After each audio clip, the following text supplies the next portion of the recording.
Welcome to the Celtic Coach radio show, an Irish talk show just for men and all things manly. Playing here, we are here every Friday from 1 to 3 on KOWS.FM. F for Frank and M for, let's get some special effects going here. M for Matilda, KOWS.FM. Alrighty then, let's get going here. We're talking today about the subject of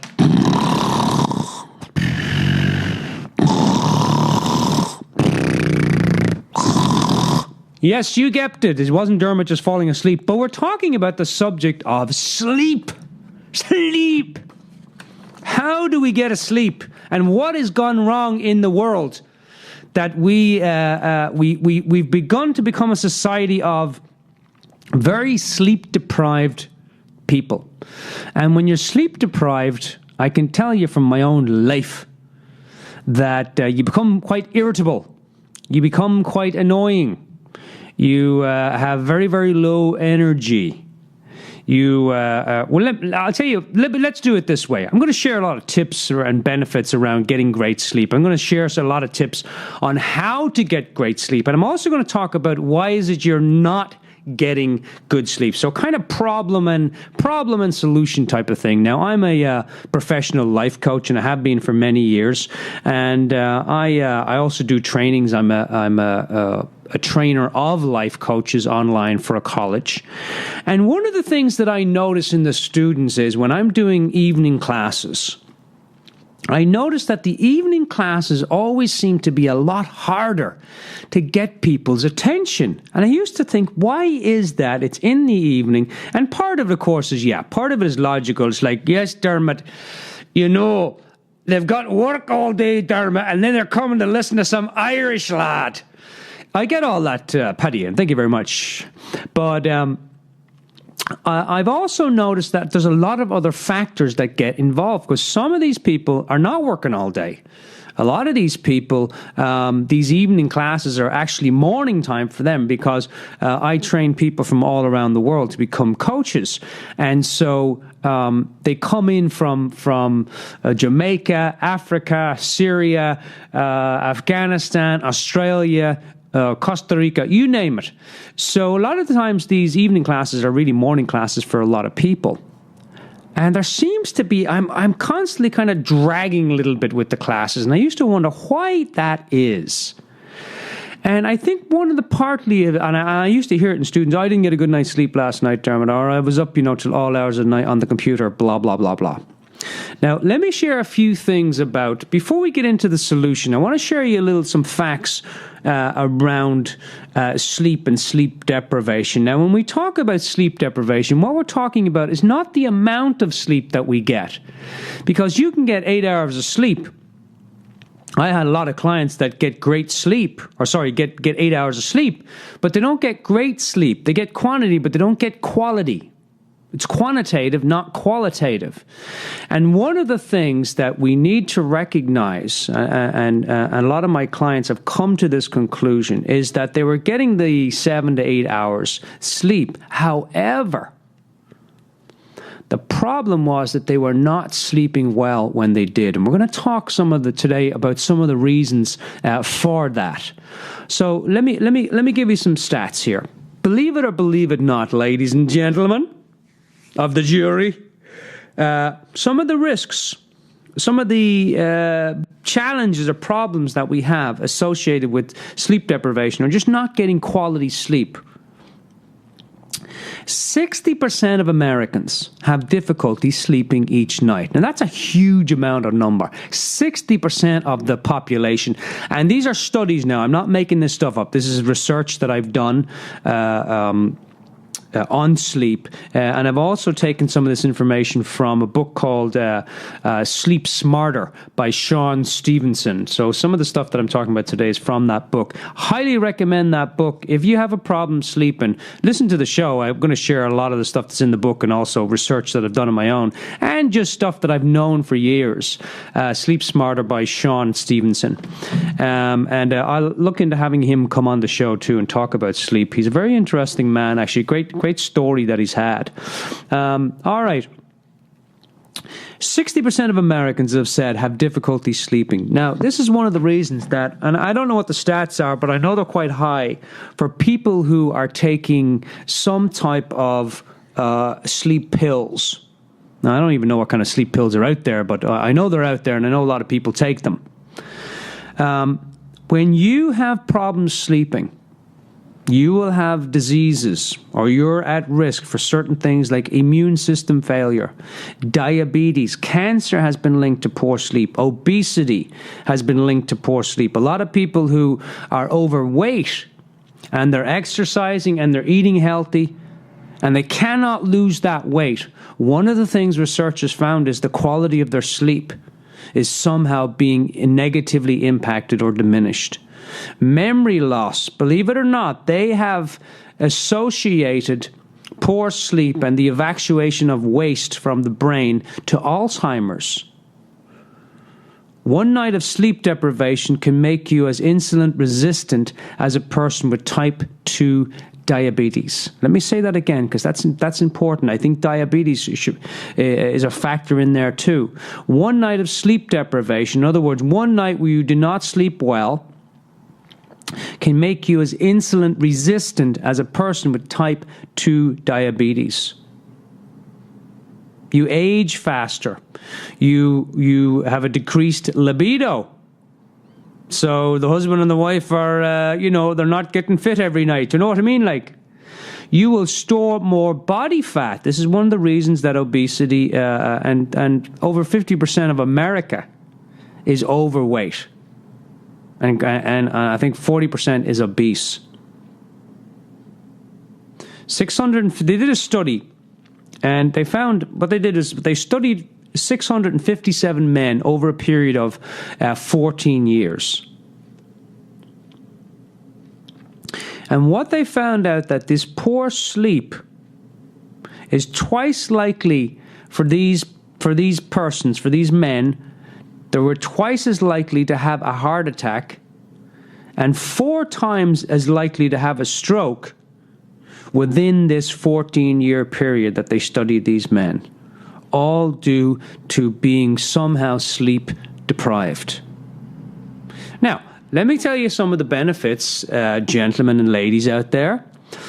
And welcome, ladies. I know you're listening in the QT to get all the good information. So welcome to the show, Celtic Coach Radio Show.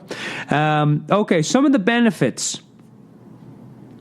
When you can regulate your sleep, and by the end of this show, you will have a very clear picture of how to get much, much better sleep and how to sleep smarter so that you can sleep better. We're not sleeping smart, so therefore we're not sleeping better. But by the end of the show, you will have in your back pocket enough information and some tips from the Celtic Coach that you can walk away and start to make a massive impact on your sleep. And when your sleep is better, you're better. Your life is better. Your memory is better. Your brain is better. Your health is better. Your relationships are better. Your finances can be better. If you're not sleeping well, your brain's being massively impacted on how you make decisions, on how you are functioning the world, how you're being in the world, how you're looking at the world, how you're perceiving the world, how your perspective in the world. Do you ever think about it this way? It's really logical, this stuff. It's quite simple, actually. Yes, come in. My name's Mr. Simple. I'm here to give you some information. Thank you, Mr. Simple. We've already gotten it. All right. This stuff is simple, ladies and gentlemen. When we talk about health, think about it this way. You ever been tired and you go for your coffee and you get your hit and then you get the double whammy of the downer after it? Have you ever been tired where when you've been tired you made a decision? You said, "Oh, just do that." You were so tired, you just made a decision. Or you're so tired that you can barely regulate, your memory.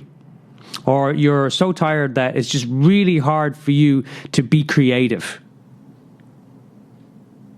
So if you think about that being sleep deprived for 1 or 2 nights or whatever it is, now people who've had babies know all about this.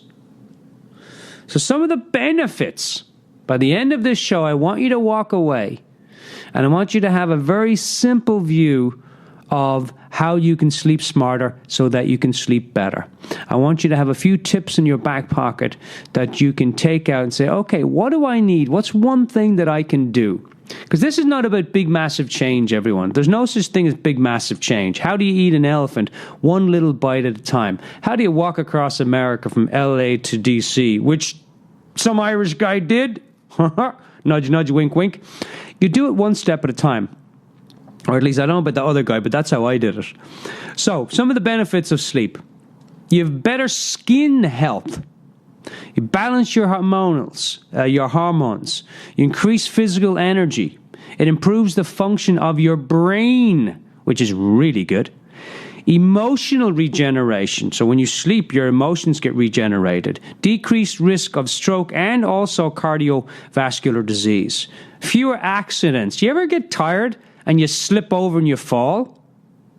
Did you know that a lot of accidents happen in the morning when people are waking up? When they're walking into the bathroom and they slip over the cat, or they slip on the floor, or they slip into the shower when they're not fully awake?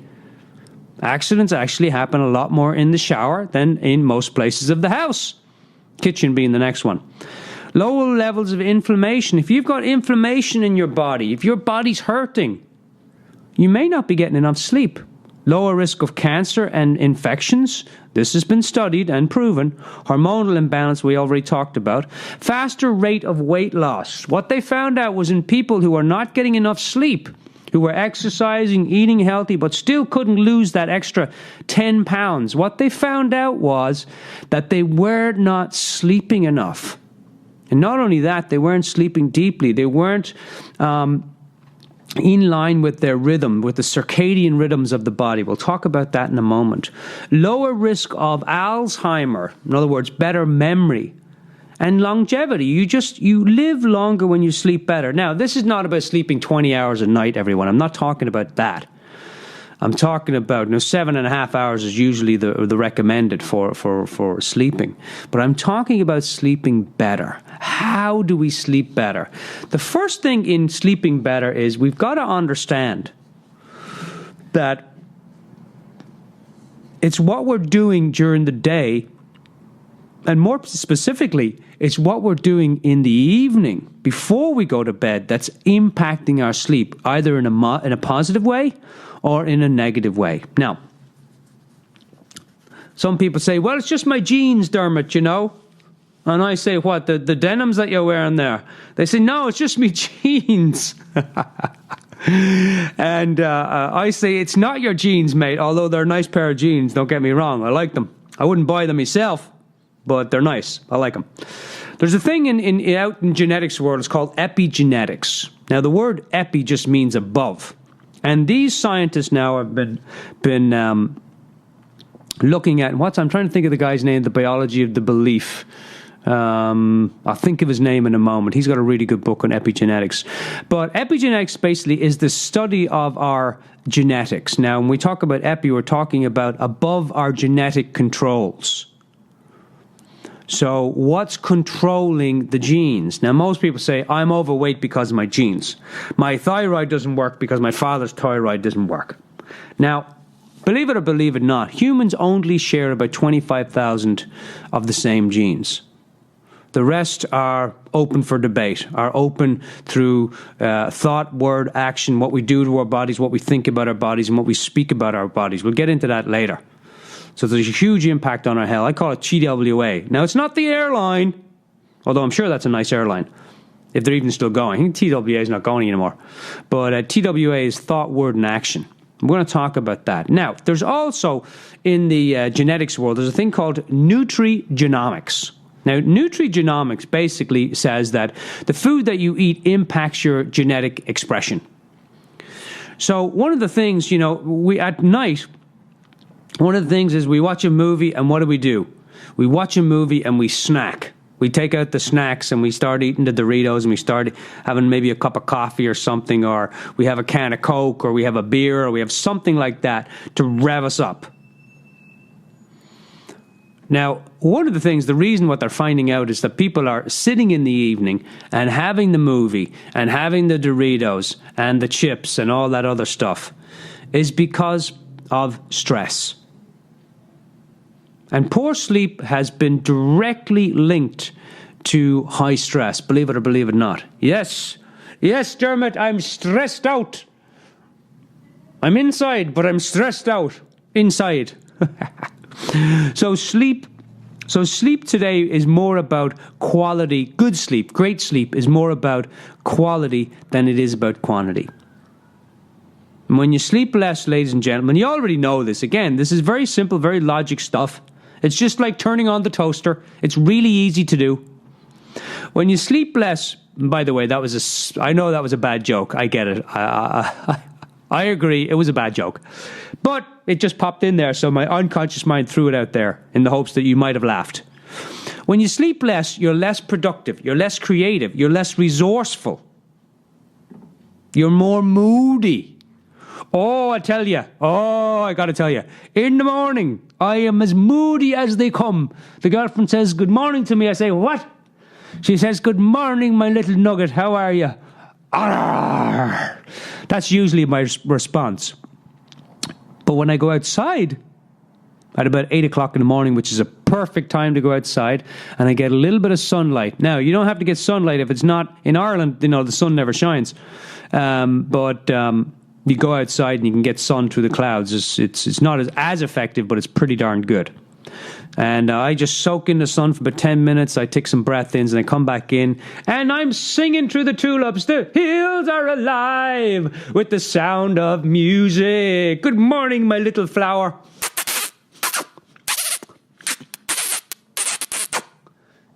And she thinks, okay, I need to start saying good morning to him after he goes outside.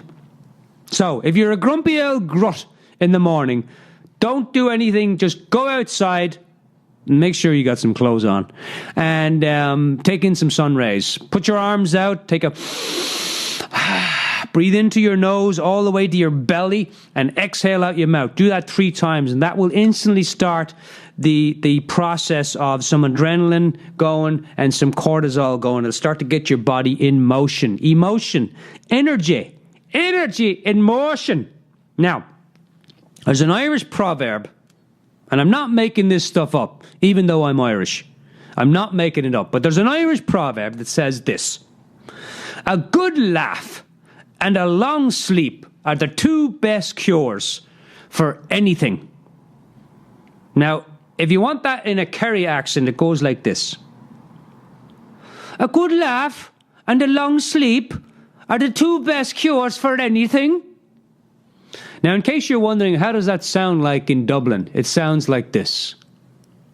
A good laugh and a long sleep, you're the 2 best cures for anything. Do you know what I mean? Like, now, in case you're wondering what it sounds like from a man from Northern Ireland, it sounds something like this.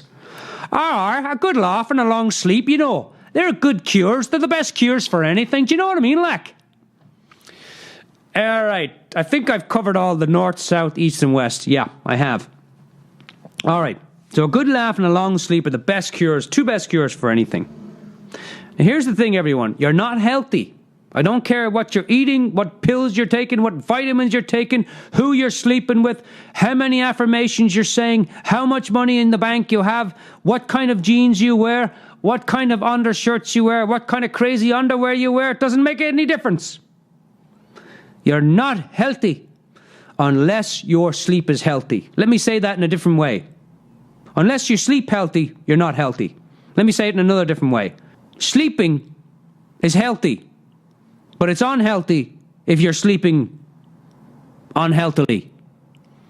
Okay, there's no more to that joke. It's totally gone. Totally gone. All right, sleep. Sleep. What does the word sleep mean? Well, when you look it up in the dictionary, it basically means a natural. The world is so natural. A natural periodic state of rest for the mind and body. A natural periodic state of rest for the mind and for the body. Basically, what it's saying is that when you sleep, your body rests. And when your body rests, your mind rests. When your mind rests, your body goes into a state of deep sleep. And when they're in the state of deep sleep, your body cleans itself out of all the crap, of all the carnage, of all the crud, of all the... That's all I've got with that one. But you get the idea. Now, there's two periods. And we're not talking about the menstrual cycle. There's two periods of states that the body goes through. One is the awake state, and that's called the catabolic state. The catabolic. Now, I didn't say cat and bollocks, or bollocks to the cat. Catabolic, awake. And that means to be awake. So awake is catabolic. When we're awake, our body is breaking down. That's called the catabolic state. Our body's breaking down. Our thoughts are breaking down our bodies. We're breaking down this. We're breaking down that. We're working out. We're breaking ourselves down. We're thinking. We're breaking down the brain. When we're asleep, that state is called the anabolic. And the anabolic means builds you up. Whereas catabolic breaks you down. Now, this is important to know, everyone. Stick with me. I'm Irish, and this might be very simplistic for you, but stick with me. It's very confusing for me. It's a lot of science for me, Think about it this way. When you're asleep, your body takes care of everything it needs to take care of. It dumps everything into the bloodstream. It drains your brain of all the crap. If you have any subconscious stuff, it takes it out in dreams, and it kind of muddles with it and fuddles with it, and that's why you dream. It takes any toxins that are in your body, flushes them through the liver into your bloodstream. In the morning, it's very, very important. If you take nothing else away from the show today, please take this. And I don't mean my lovely accent. No, not that. Take this. In the morning when you wake up, go out, take a few deep breaths into your belly. All right, flush those toxins out with some air. And then drink at least 1 pint. And I'm not about to say Guinness, by the way, of water. 1 pint of water. I know you thought you'd never hear an Irishman say 1 pint of water, but it's true. 1 pint of water, warm water, and squeeze in half a lemon into that. And before you eat, drink that and have it all drunk, have it all finished. I don't mean be drunk now, drink it. Have it all drunken, or drinked it, by 30 minutes before you eat. So after you drink your pint of water, wait for 30 minutes. Let that water flush through your system. It takes 30 minutes to flush through. And then eat whatever breakfast you're going to have. God forbid you'll have the Irish, rashers and sausages and bacon and pudding and all that black stuff. All right, I grew up on that stuff. It was good stuff, I have to say. I don't eat it anymore, but it's good stuff. A little bit of bacon every now and then is nice, though. And have that pint of water, warm water. Now, what does that do for you? If you look at the word breakfast, break fast, it actually means to have a break, to fast for a little bit during the morning and drink some water. It flushes all the stuff that your body during the anabolic time, right, the sleep state, all that stuff, all your toxins get flushed from the day into your bloodstream, but then they have to be washed out. Think about it like this. Think about it like a big container. And during the day, you're working with the container and you're pumping stuff through all the pipes of the container. And then at the end of the day, you don't wash the container. You just leave it there. What happens over time? The pipe starts to get really dirty and the container starts to fill up, and then finally it's full. You can't put anything more in it. So when you sleep, your body empties the container. But in order to flush out the pipes and wash out the container after it's been emptied, you got to put some water down in there. So drink a pint of water in the morning, everyone. And it'll really help you to just flush out those toxins that your body has cleaned. And, you may pee some green, fluorescent,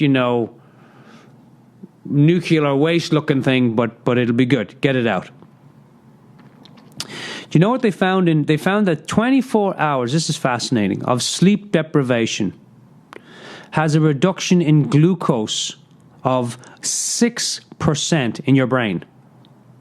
What does that mean? It means that if you're not sleeping well for at least 1 or 2 nights, you have a reduction of about 6% of glucose, which your brain needs. Your body turns everything into glucose for your brain, basically. To your brain. What happens? You get dumber. Yeah. You get more stupider. You get a little more stupider. Do you know what I mean, like?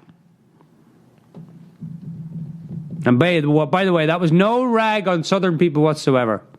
It just came out to my unconscious mind. We're a respectful show here.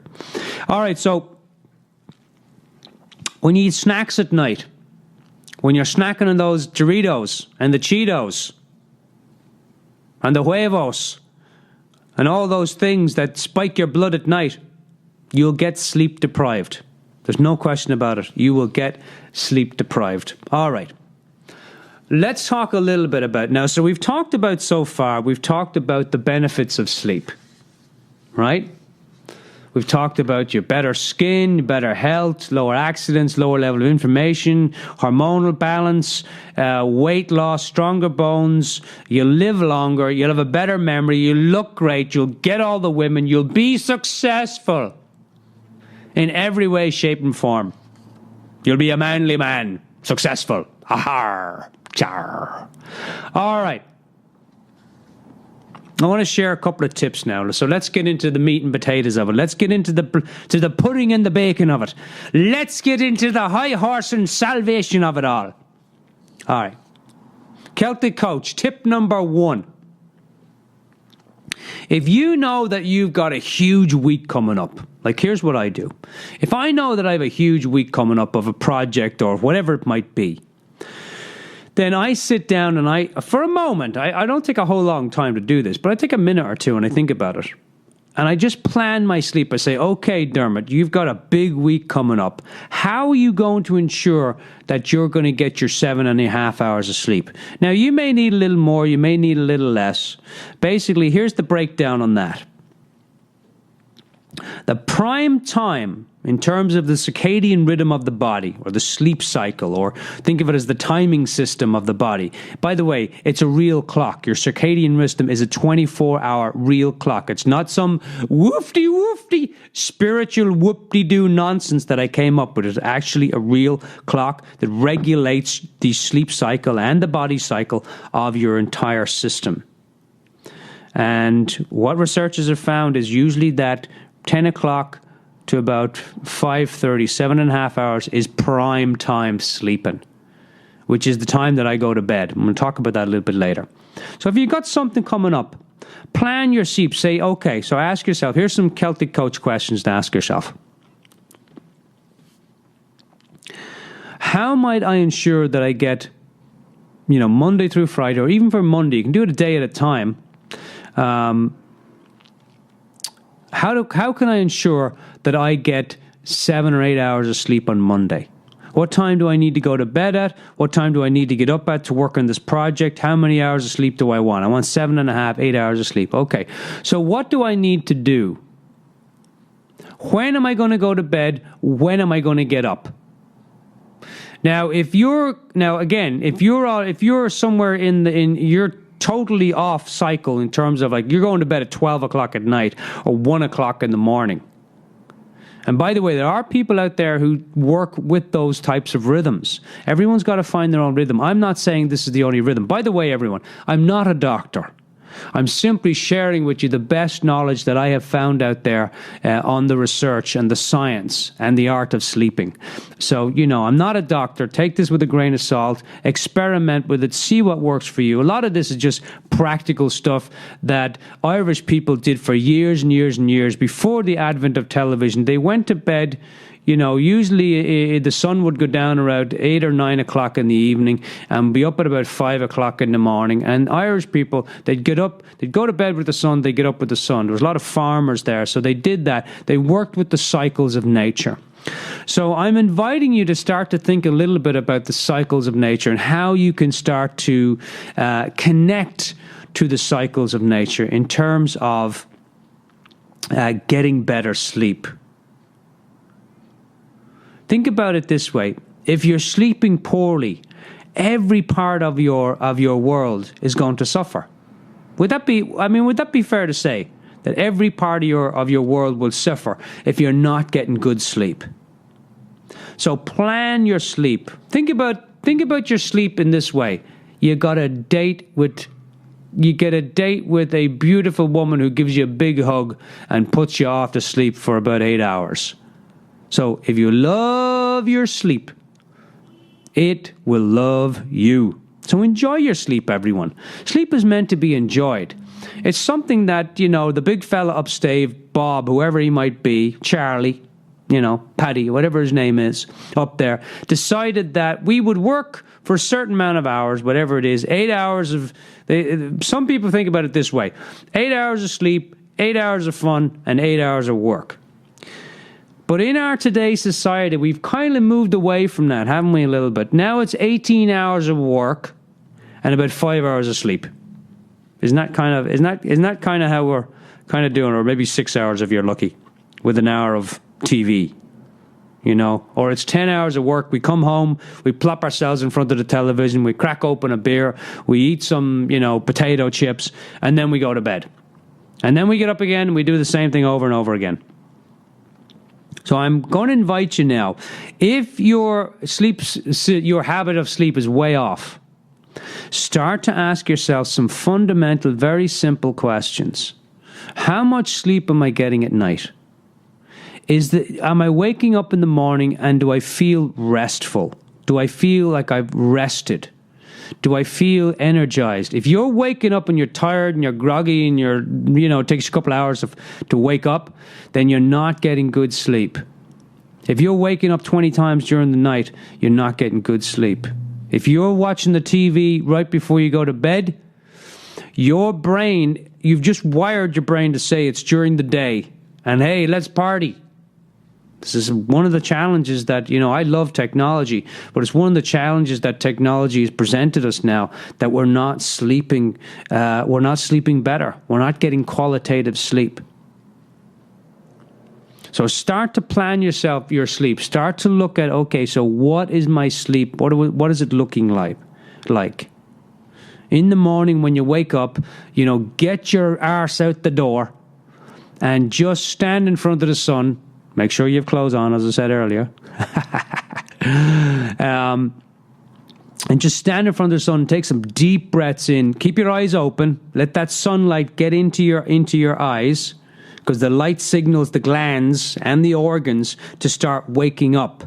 I'm going to talk about light exposure when we come back. We're going to listen to a song, and then I'm going to talk a little bit more about light exposure, because that triggers your body to produce optimal levels of daytime hormones and neurotransmitters. And we'll talk a little bit more about that when we come back after the break. All right, if you just joined us, welcome. We're talking today on the Celtic Coach radio show, an Irish talk show just for men and all things manly. We're talking about how do you sleep smarter and how do you sleep better.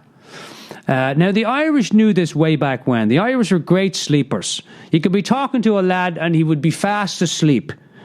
And when he wake up, he wouldn't know a word of where he is or what you've done to him. More on that later. But I want to share a few more Irish tips in terms of getting better sleep. All right, let's keep it going here. You're listening to the Celtic Coach radio show, an Irish talk show just for men and all things manly on KOWSLP Occidental. We are community radio for West Sonoma County, bringing you the best in Irish music, traditional and, of course, modern, contemporary, as they call it now. And we're bringing you the best information on the art and science of how you can have an extraordinary life. Today we're talking about getting better sleep and sleeping smarter. Welcome back, everyone. You're listening to the Celtic Coach radio show, an Irish talk show just for men and all things manly. And welcome to all the ladies out there on KOWS.FM. F for Frank and M for, let's get the special effects. M for Matilda, KOWS.FM. We're here every Friday from 1 to 3, the Celtic Coach radio show, giving you the best, bringing you the best in Irish music. Now, I'm not allowed to actually play, record all the Irish music that we play through the CDs and all that because of, infringements and everything. But I can play Maria's music because I know her personally. In fact, I think we're related. Wait a minute, are we? Oh, yeah, she is. She's my sister. And I can play her music because I've gotten permission to do that. So I tend to play her just a song to break up the show. All right, let's keep it going here. Today we're talking about... we're bringing you... today's show is all about sleep better and sleep smarter. Yes, not smarties, now smarter. Like a smart boy, like a lad from Cork. There's a few lads now from Cork, and I tell you what, they're so smart, they've got 2 brains. You know what I mean? Like, they're type of lads that they'd be as smart as 2 sheep. They'd be that kind of smart. You know what I mean? Very, very smart bios altogether. Oh yes. Sure, if they had, I said to one lad from Cork, I said one time to him, I said, listen, can I ask you a mathematical question? And he says, oh, you can, yes, you can ask me anything you want. And I said, well, listen, I says to him, if you had £5 in one pocket and you had £7 in the other pocket, what would you have?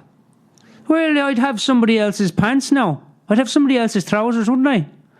I said, well, you could have, but let me ask you another question. I said, I'm very, very curious about this question. I says to him, I said, listen, let me ask you a historical question. I said, I have heard you lads from Kerry are very smart, and I want to find out if that's the truth. Let me ask you a historical question. He said, can you tell me, I said to him, when Napoleon died? Well, when Napoleon died? Oh, Jesus, no, I didn't even know he was sick. Well, is he sick? When was he sick? When did he die now? Was it recently? Because I didn't see anything like that on the news. All right. We're badgering on the Kerry men. That's terrible. I shouldn't be badgering on the Kerry men at all. They're lovely men. I haven't met all of them, but I'm sure they're lovely fellas. Anyway, a little bit of Irishness there. All right. So here's number 2, tip, Celtic Coach number 2. Get more sunlight in your veins and into your DNA and on your skin. Now, if you can wake up in the morning and stand outside in your John Thomas, naked as the day you were born, and sing to the world, here I am, take me, that's fine. But if you have neighbours, as I do, you have to be a little bit weary. Because I try not to scare the neighbours as much as I can, only on Saturdays. But get sunlight on your body. Now, here's a little fascinating thing. They've found out that there seems to be a little more depression in places in Europe like Ireland, Wales, England, Scotland, Germany.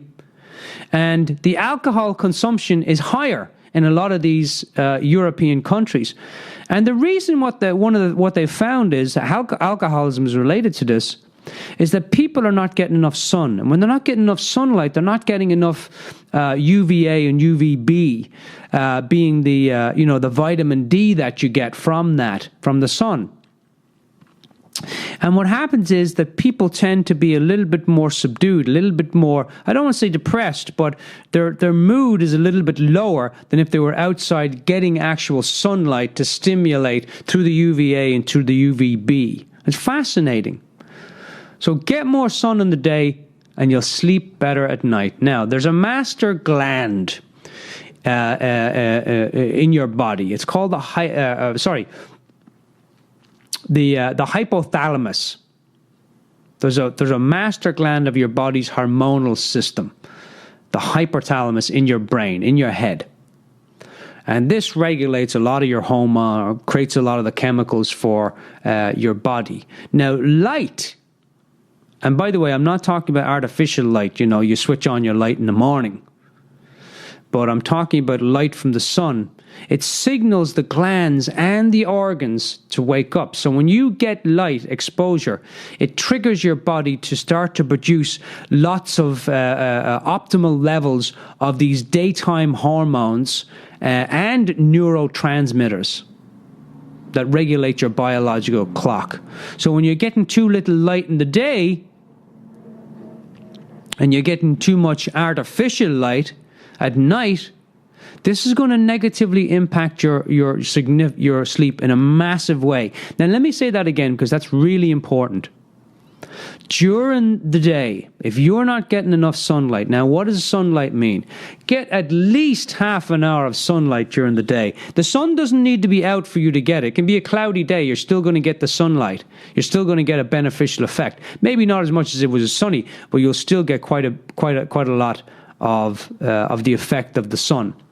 But if you're getting too much of that artificial light, if you're stuck indoors all day long, you wake up, you grab your cup of coffee, you grab your donut or your slice of bacon, you slap the cat, you kiss the missus goodbye, and you head out the door and you go to your box, you drive to your box, in your box, you get to your box, you sit down at your box, you look at your box, and you sit there for 9 hours in your box, and then you get out of the box, you leave that box, you get on your other car box, you drive home to your house box, you sit down in front of your box, you put on the TV box, you have your TV dinner out of a box that came out of the microwave out of the box, and you sit down and you open up a box of snacks, and then about 12 o'clock at night when you're done watching the box, you walk from there into the bedroom into another box and you sleep in your box. If you're doing all of that and you're not having any sunlight during the day, it's going to massively negatively impact your sleep. And this is what they found now from people who are working these 10-hour jobs. They're in a cubicle. They're not even, God forbid you're in the cubicle and you've no light whatsoever coming in the window. Some of these places now it's terrible. They have no light coming in the window at all, and they're expecting people to work their blanks off all day long for 9 or 10 hours with no light coming in. And they're wondering why these people are tired and dragging. And you ever wonder why you're just like wrecked by the end of the day? You're not getting enough sunlight. And I speak now from my own experience. I work from home and I have my office in my home. And I meet clients and all that there. And what I do now is, and here's a little tip for you. If at lunchtime you can get out and just be in the sun for 15 minutes, take some deep breaths, breathe in through your nose, into your belly. That's where the rich oxygen in your belly is, and exhale out your mouth. Because when you're sitting and your lungs are detoxifying things, there's toxins that build up if you're just sitting. You got to move. We were designed, believe it or not, to move. So get outside at your lunch break. Have your lunch outside. Move a little bit. Go for a 5-minute walk after your lunch, and that'll help you to get your energy in motion. Energy in motion. Right? And get as much sunlight. What I do at home when I'm in my office, I have a timer. And I know this sounds weird, but it's an Irish thing. I have a timer. And when I'm sitting at my desk, I put the timer for about 45 minutes. And after the 45 minutes is up, beep, beep, beep, I get up from my desk and I go outside and I walk in place. Walking in place, by the way, is great for balancing the both hemispheres, left and right, of your brain. Just walking in place, naturally, just walking in place. You can do a John Cleese silly walk if you like to. One of those German silly walks, knees up high. And it's a great way to get your energy going. It's a great way to get some oxygen going in your body. And I do that, and then when I come back in, I stand for 30 to 45 minutes. And I regulate that. I rotate that all throughout the day. 45 minutes sitting, I go outside for 5 or 10 minutes. And I know it sounds a lot, but it's just a way for me when I'm in the office for 10 hours to get 5 or 10 minutes of sunlight. And I have sustained energy. I am powered up the whole day long. See, the mistake people make, ladies and gentlemen, is out there, of the jury. The mistake that most people make is they sit down at their desk and say, I've got to get all this work done. And the boss is on me. And I've got to get all this work done. And they don't leave the desk for about 4 hours of just staring at the computer or typing on the box or whatever it might be. And then they're wrecked Their brain is wrecked. Their body has had no movement. Their brain has had no food, has no oxygen, probably didn't drink any water, and you've been staring at the blue spectrum light on the computer for 4 hours, and you wonder why you're wrecked. You wonder why you have no energy. You wonder why you have headaches. Now, am I making this up? No, I did it for years. I did it myself for years, for God's sakes, let me tell you. Well, I won't. There'll be too much time. But I've done it for years, so I know what I'm talking about here. So if you can, stand up every half an hour, every hour even, and just stretch, just move, just walk in place for 5 minutes. Go outside, look at a flower, hug a tree, eat some grass. Okay, the eating the grass I don't recommend, but however, there are people out there that do. There are people out there that do. All right, so basically what we're saying is if you want to stimulate the serotonin, right? That's the happy drug. That's what makes you feel happy, what makes you feel, oh, I feel great. That's what ecstasy does. It gives you the serotonin like on a massive level. So serotonin needs sunlight. It needs daylight. So get out there and give yourself a quick hit of serotonin. What do most of the people do when we need a hit? We go for the caffeine. Yes. Now, believe it or believe it not, the indoor light in your home is 100 times less brighter than the outdoor. And the prime time, now here's a prime time if you're up early. I do this every morning. I can attest to it. I used to be the lad. I used to be the Irish lad that got up every morning about 9 o'clock. And I'd go outside. Actually, I wouldn't even go outside. I'd go into the kitchen. I'd make a cup of coffee, have a smoke, and I'd just sit staring like into space for about an hour as I had me smoke and me cup of coffee. And that's how I did my life for years. And then I would walk away thinking, why is I have no energy? The prime time in the morning, different story now. I get up, I do my yoga, my meditation in the morning, get the body moving, I get outside. It's the first thing I do when I wake up in the morning after I growl at the missus. I walk outside and I just start walking in place and I start taking some deep breaths into my nose, into my belly, exhale out my mouth. And I open my eyes and just get some sunlight. Get some sunlight on your body. And usually I'm just in my underwear. I wave to the neighbours. I wave to the sheep. They all know the deal.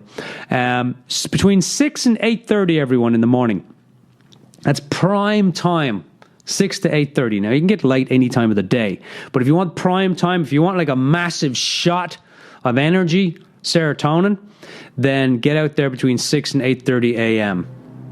And if you can, if you can go out there in your underwear on a sunny morning, go out there and do a little stretching, do a few bark at the sun or howling at the sky for 10 or 15 minutes, and your body will thank you for the rest of the day. All right. Celtic Coach, tip number 3 about sleeping better and sleeping smarter. How to think about that. Actually, I better take a drink of something. Maybe my brain is, it used to be coffee and a smoke, and now it's a smoothie. Boy, how things have changed. I'll tell you what, though, they've changed for the better. All right. Now, let's talk a little bit about computers. You knew I was going to talk about this, and I'm going to do my best not to waff on computers because I love computers. I love technology. Don't get me wrong. Don't be sending me emails or letters, Trek letters or death letters or anything like that, or Def Leppard. I love computers. And God bless Steve Jobs. By the way, Steve Jobs, in the morning, got up, meditated, and then got some sunlight. Big fan of the sunlight, big fan of the meditation time in the evening and in the morning. We'll talk about that later. So, iPods, computers, phones, TVs, all of that stuff, it all gives off blue spectrum light. Now, this can have a major impact, negative impact on your sleep, because the blue light triggers the body to promote daytime hormones, right? So if you're sitting at home and you're watching your computer and now, by the way, do I sit at home at 9 o'clock in the evening and watch a movie on a Friday night in bed with the chips? Absolutely. I didn't say, hey, I said I was Irish. That doesn't mean I'm perfect. I mean, I'm close, but I'm not like fully perfect, if you know what I mean. But I have turned that off now. Monday through Thursday, no computer in the bed. No computer in the bedroom. Gotten rid of it. Took me a while to do that, though, I have to say. I was addicted to the computer. So I love technology. But here's the thing. The blue light triggers your body to produce daytime hormones. So when you're well, let's put it this way. 2 hours of screen time, everyone. Now, they did a study at the Polytechnic, New York. And what they found was that 2 hours of screen time before bed significantly suppresses melatonin release. Now, you need melatonin when you're going to bed because melatonin is what relaxes you. Melatonin is what tells the body, hey, man, it's time for sleep. It's time to put the head down. It's time to relax. It's time to go to the fairyland. It's time to switch off and just relax and have a good time. You know what I mean? So we need the melatonin. That's really important. All right. So think about it this way, everyone. Think about it this way.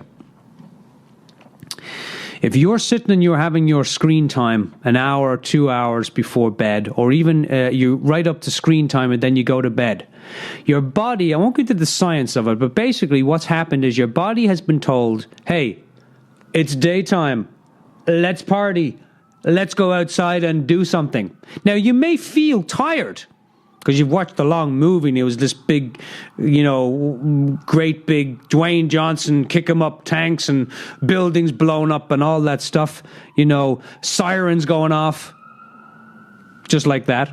I'm in the downtown studio, I can't control what happens on the outside, but that was a good way of using that, I thought. It was nice.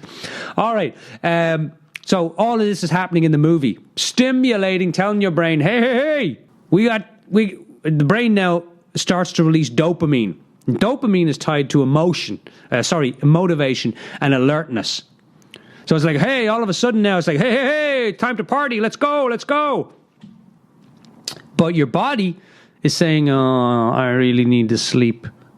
Do you ever watch a movie and you're so tired you can't sleep? That's what that is. Your dopamine has been released into your brain, from your brain into your body. But yet you're tired, but you cannot go to sleep because your brain thinks it's daytime.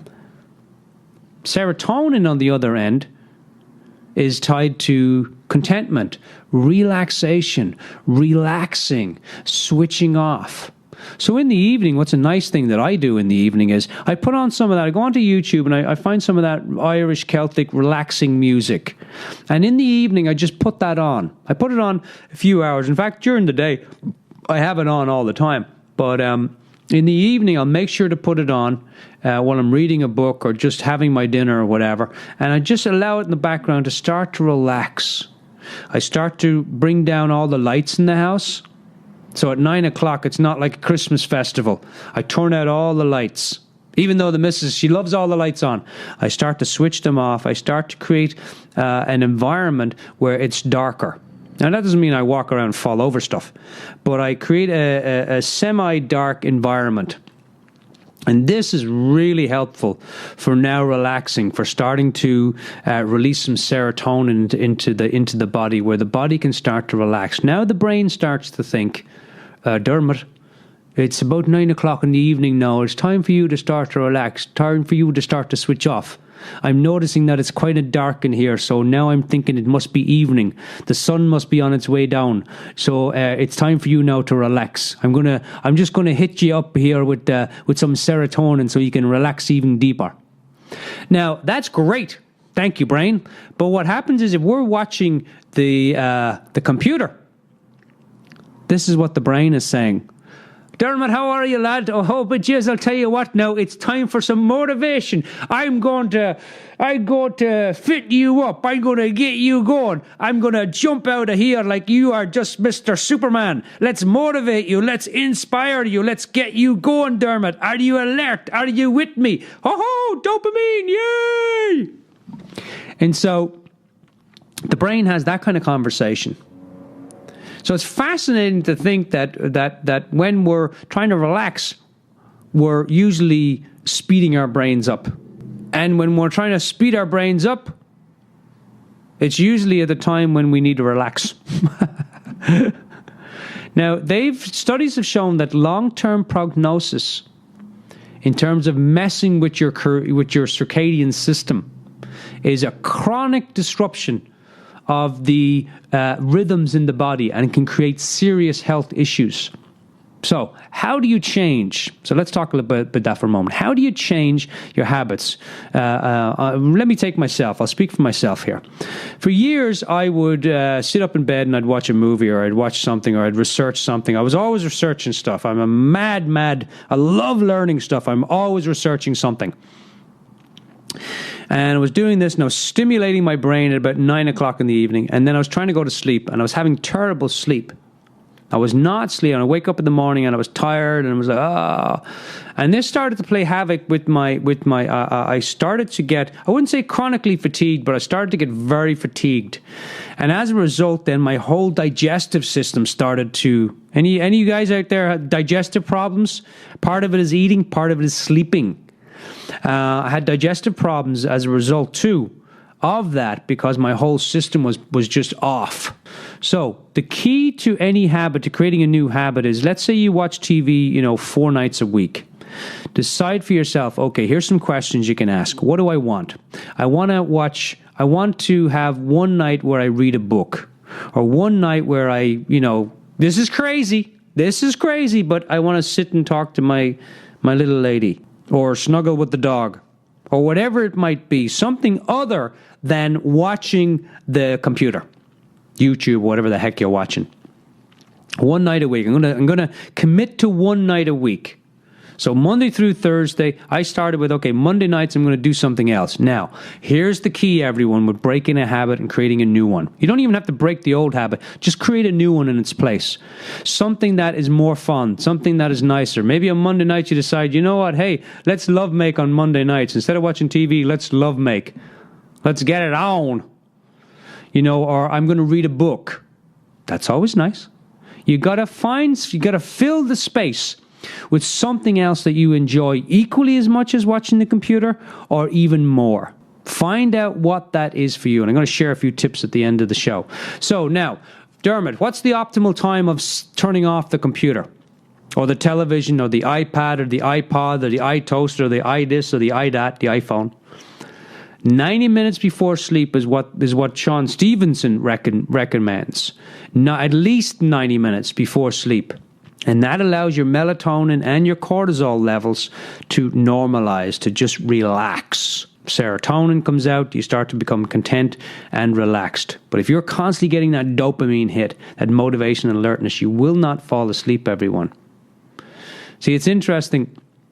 It's kind of like caffeine, we use it as a crutch, not a boost. You can use caffeine as a boost every now and then, but we use it as a crutch, and that's where we get into the problems.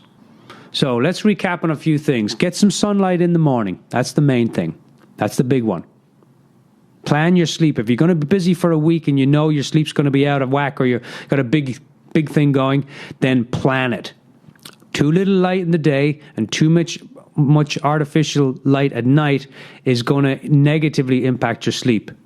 Serotonin needs daylight. All right. Dopamine is tied to motivation and alertness, so get that in the morning. Between 6 and 8 is a great time to get some sleep time. Try and turn off that computer at least an hour and a half before you go to sleep. Now, in the evening, what I do is, and this has taken me a while to create this, 9 o'clock in the evening, it's not perfect, but around 9 o'clock in the evening, I do about 20 minutes of yoga. I put on some just nice, calm, relaxing music. The little lady's usually sitting in the bed reading something or whatever. And or we'll do a yoga class together. Even better, if you can get your little lady or your man involved with it, even better. You have double the motivation and you'll be doubly more successful. If you need to get support accountability for, hey, Monday nights, in my men's group, I say, hey, one night a week, I'm not going to watch television. This is the night. Hold me accountable. And they say, how do you want me to hold you accountable? Text a guy. Say hello. Do whatever you need to do. All right. Now, in the evening, I take about 20 minutes and I just do some light stretching. That's all I do, is just some light stretching. And then I sit for about 10 or 15 minutes in meditation, and I just relax. And I started doing this a while back, about a little over a year. And it has transformed the way I sleep at night. Oh my God. My sleep is completely different. Because, I come from an Irish culture. Do you know what we used to do in Ireland? In Ireland, there's a thing called evening tea. And it happens right before my mother, my auntie, I'll tell you a little story here. We're going to wrap up soon, but I'll tell you a little story. I had this auntie, and her name was Auntie Minjo, Minjo. And she was my mother's sister. And she was the older one. And she would come over at about 9 o'clock at night, and you'd hear this on the front door. Dermot, go there and see who that is at the door. I know who it is, ma'am. It's Auntie Minjo. Well, go and see who it is. And so I'd walk to the door, and I'd know it was Auntie Minjo. Auntie Minjo, how are you doing? Oh, I did well. How are you doing yourself there now? I'm doing well, Auntie Minjo. Well, what are you doing now this time of the night out? Ah, sure, I was just walking around. I thought I'd come over to say hello to you. All right, so Auntie Minjo comes in, and I know what the deal is, and Auntie Minjo knows what the deal is, but she doesn't think we know what the deal is. But the deal is this. Every night about 9 o'clock, Auntie Minjo would come in and sit down. Now, she knew that whenever guests come to your house, the first thing out of your mother's mouth is this. Dermot, go and make a cup of tea there now for Jimmy or John or for Auntie Minjo, and grab some biscuits. Run down to the shop and get some biscuits. Now, we were pretty poor growing up, and we never really had the biscuits. But when someone came to visit, we would run down. I'd run down to the shop and get the biscuits, packet of biscuits. And there used to be great crack around the biscuits because we loved biscuits, but we didn't get them that much. So everyone in the house. In fact, we liked when Auntie Minjo came over because that was usually the time the biscuits would come out. Otherwise, we used to just have tea and toast. We'd have 2 pieces of bread with some toasted with a little bit of butter on it. And that was the evening tea with toast. And we'd all sit around, we'd have a cup of tea, and we'd watch the television. It was a great way to go to sleep. Not. And anyway, Auntie Minjo come in, and so my mother said, Dermot, go there and make a cup of tea there for Auntie Minjo. Now, is there a biscuit there? There's no biscuits, ma'am. Go down to the shop there and take the 25 pence and get a packet of biscuits for your Auntie Minjo. God, and hurry up. And so we'd run down, I'd grab the biscuits, I'd come back up, and I'd make the cup of tea. And see, Auntie Minjo knew that around 9 o'clock every night, the tea was usually made. My father or my mother, or sometimes if an ad came on the television that was slightly inappropriate. Now, by today's standards, it would be nothing like a girl showing her knee or something, or in a bra. The mother would be like, Dermot, is it time for tea? Go and make some tea. We used to love the ads, and we used to hate the ads because we loved them because we could get to see a girl in her bra. But we hated them because we would be told to make tea as a result of seeing the girl in the bra. You had to be there. And so anyway, go out and make the tea. Now, here's where it got a little tricky. Because Auntie Minjo now, she liked the biscuits. And we liked the biscuits. Now, we had a very small Catholic family. There was only 7 of us. And so all 7 of us were primed and ready for the biscuits to be opened and be put on the tray. On the plate. And now all of us cordially would get one bit. We'd grab a biscuit. We'd eat that as quickly as possible. Because we didn't know when the next one was coming. But we had to be careful because there's usually only about 9 biscuits. Right? And there was 7 of us. So that means there's 2 people in the room could get, there was 7 and then there was the end. It was 8. So that meant that one person in the room was going to have 2 biscuits. Now, who was the lucky devil that was going to have the 2 biscuits? See, my Auntie Minjo knew this. I'm sure she did. I'm sure she calculated it at home before she came over. And the last biscuit would be sitting on the plate, and everyone would be sitting around looking at the biscuit, looking at each other, looking at the biscuit, looking back at each other, looking at the biscuit. And the biscuit was looking at us. And there'd be foam coming out of some of our mouths, you know, we'd be salivating coming out of our mouths, and eyes would be all on the biscuit. Drink our little bit of tea, back, focus. Talk about focus. By God, I used to have a stealth-like focus I had in me when I was in me teens. And now it would happen. My mother would say, and we were waiting for this, Auntie Minjo, will you have that last biscuit now, would you? Oh, Jesus, no, I'll not have that now. I'm sure another one, I'll have one of those biscuits. Sure, I didn't even come over for the tea and the biscuits. I appreciate them. But I'm not here now. Just let someone else have that biscuit. And invariably, my mother would say, this went on for about an hour. No, go ahead, have the biscuit now. Jesus, they've all had their biscuit. They've all had their dinner. They're full. Trust me, Mother, we were not full. We could have easily had that last biscuit. Ah, sure, now I won't have the biscuit. Go on now, I'm sure there's someone else that would rather have that biscuit. Now, see, the thing was, we knew that Auntie Minjo wanted that biscuit. We knew that Auntie Minjo couldn't live with herself unless she had 2 biscuits at every trip to our house, which, by the way, was Monday through Sunday. She came over every night, 9 o'clock on the dot. I don't know how she managed it, but she did. She'd be over for the tea and the biscuits. And Auntie Minjo then, after this whole thing would go on for about an hour, Auntie Minjo would lean over with her left hand and she'd grab the biscuit.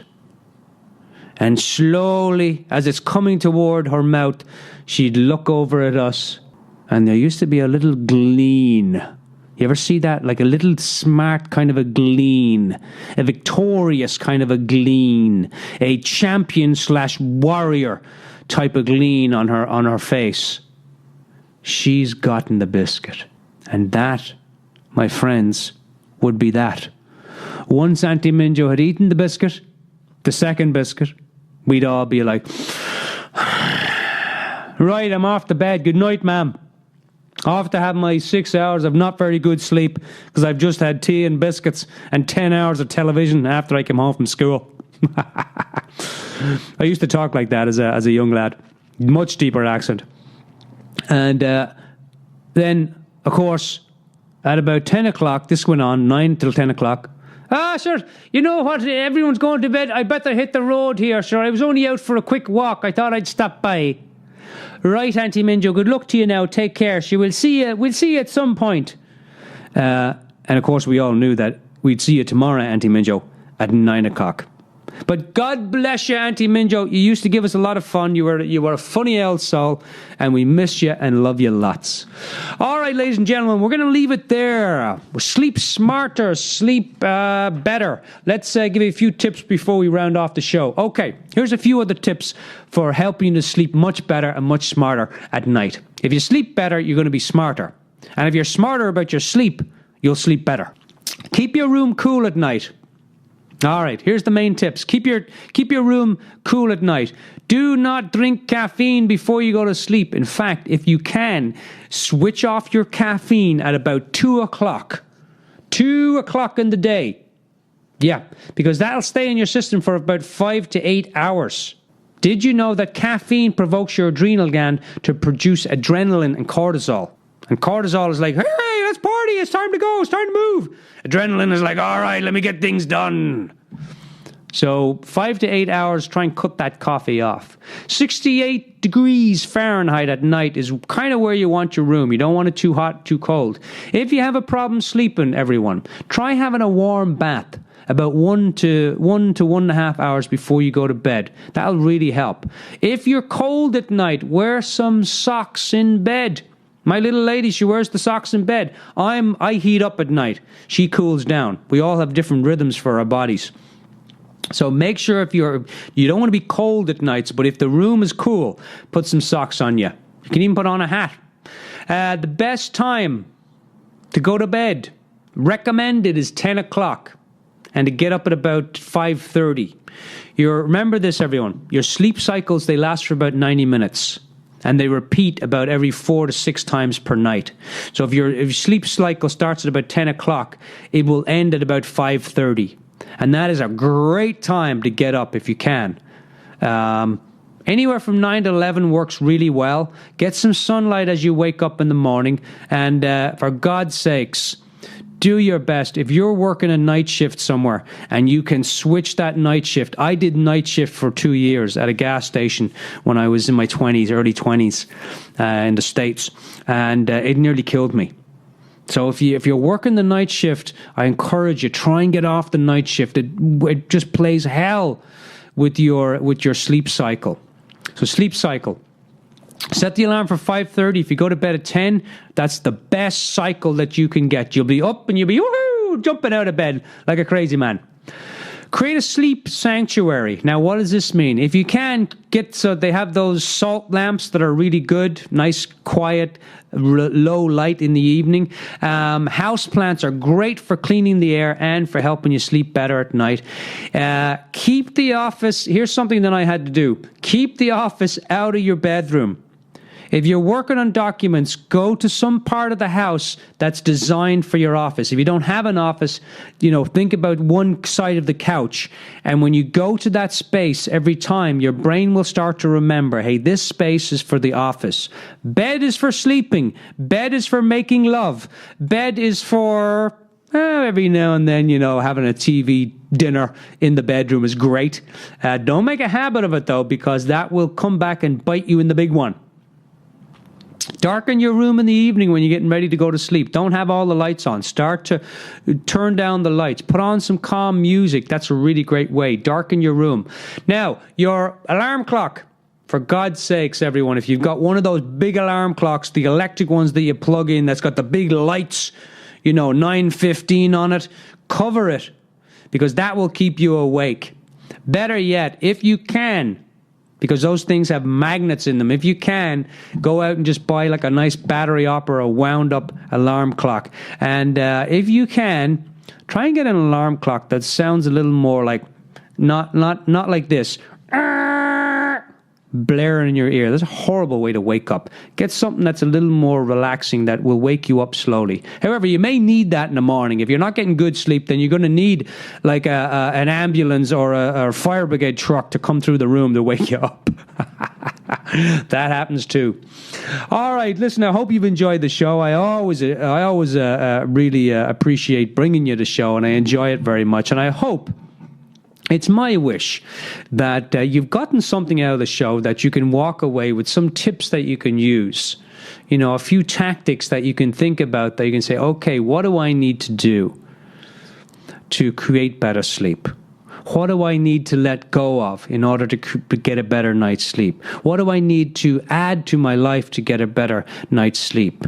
Where and when am I going to do this? What's one action step? What's one small action step that I can take to start to create better sleep for myself? What's one thing that I can commit to and get support for? Tell your wife, tell your girlfriend, your husband, your boyfriend, whoever it might be. Get support in creating a new habit. Can I let go of the caffeine, be done with it by 2 o'clock, and then I'm in bed by 10 o'clock?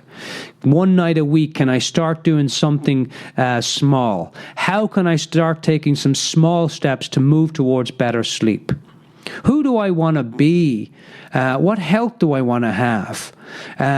What are some of the things that I want to create in my life that are being impacted by not enough sleep?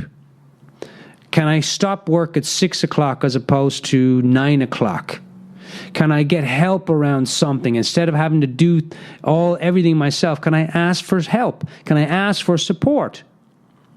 Can I get some help with some of the things around the house so that I'm not working till 10 o'clock at night? What help can I get from my family so that I can get a better night's sleep? Can I turn down the lights in the evening around 7 or 8 o'clock when the sun goes down?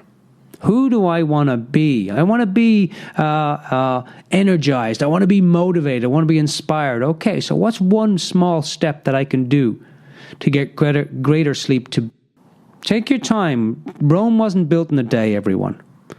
Change is inevitable. There's no question about it. Change will happen. And you can do it in slow. How do you eat an elephant? You do it slowly. I'll end the show with this. My dearest, dearest mother, one of the most beautiful women on the planet, she always said to me, Dermot, you alone can do it, but you can't do it alone. So if you're wanting to create better sleep through changing some habits, get some help. You alone can do it, but you can't do it alone. I'm the Celtic Coach, and you've been listening to the Celtic Coach radio show, an Irish talk show just for men and all things manly on KOWS.FM. Visit us on the website if you feel to, KOWS.FM. We're here every Friday live on the web at our downtown studios in Sebastopol here in Northern California from 1 p.m. to 3 p.m. Pacific Standard Time. And feel free to check us out. Also my show on YouTube, The Celtic Coach Radio Show. All right, thank you as always for listening. I much appreciate all the emails and all the good wishes and just all the appreciation for the show. And I thank you very much for listening in. I'm the Celtic Coach. Cheers. Stay curious and enjoy your life out there.